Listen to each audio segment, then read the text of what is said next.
From Anshe Sfard Bethel Emeth Congregation, it's time to take 10 minutes for Torah with Rabbi Joel Finkelstein.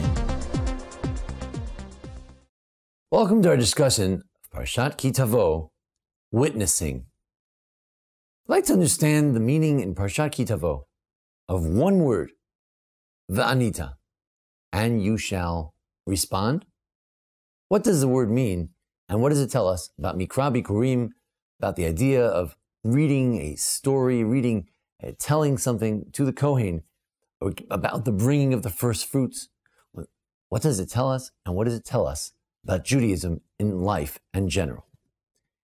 When the farmer would bring his harvest, come to the temple with a great fanfare, with a great parade, and there, with the singing of the Levites, he would place the basket front next to the altar, bow down to God, place as they would wave the basket with the Kohen, and he would bring these first fruits of his labor to the Kohen. He would then say this Arami Oved Avi, the passage which we are familiar with from the Haggadah of Pesach, telling about the entire history of the Jewish people, the Exodus, and arrival in the land of Israel. Now he is reaping the benefits of God having brought the Jews to Israel. And it says, V'anita v'amarta, that as he recites these various stories in front of everyone, he should v'anita. Now the problem is, usually oneh means to respond. That's how we usually understand the word. You respond. What did anybody say that he needs to respond? If you ask me, I might say that it's a response to his previous statement. First he declares that he's arrived in the land, and then he responds to that, and he tells the whole story of our history from Abraham or from Laban down to this day. However, Rashi says that Vanita means that you should say it with a kol ram, forcefully. Aniyah means saying something nice and loud. Like Vanu Halviim talks about the Levites shouting. They have to shout to Mount Gerizim and Mount Ebal. In the ceremony, they're shouting to people on the mountain. You have to say it out loud. When you bring Thanksgiving, you have to say it out loud. You have to shout it out. We have to thank God with force, in a forceful kind of way. The Ibn Ezra, the great Spanish commentator, he says, maybe it means that the Kohanim should ask this fellow, what are you bringing? What is this stuff that you brought?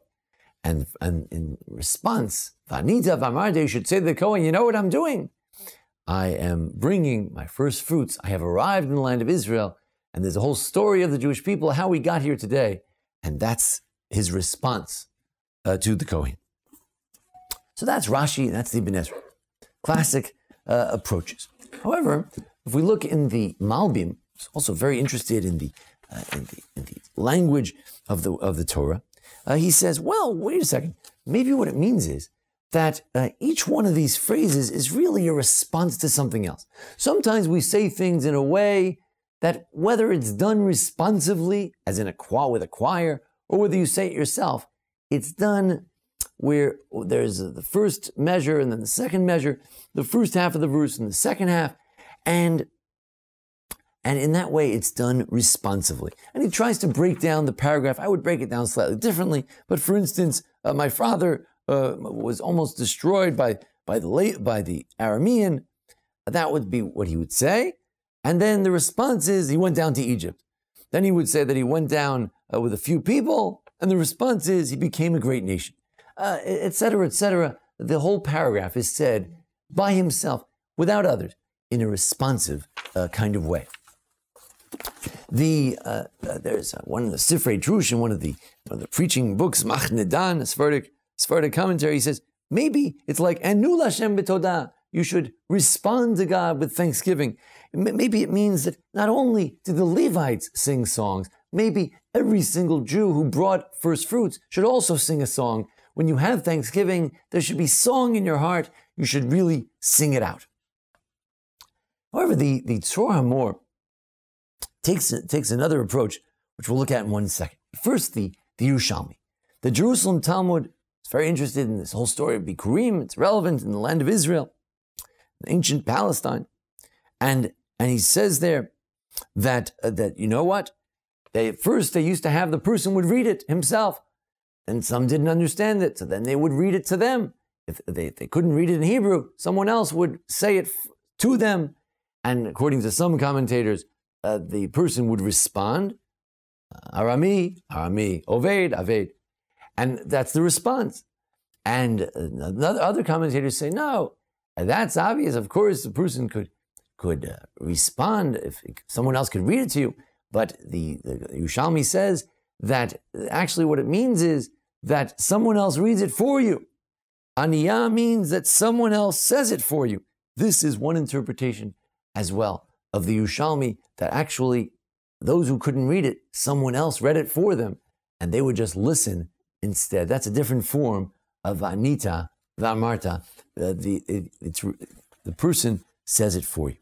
But the Tzor HaMor, the Spanish and Portuguese exile, who lived in North Africa afterwards, he quotes the Zohar, and the Zohar says, V'anita, you know what that is? V'anita means that you should, like lo ta'aneh b'reacha, one of the 10 commandments, don't respond as a witness.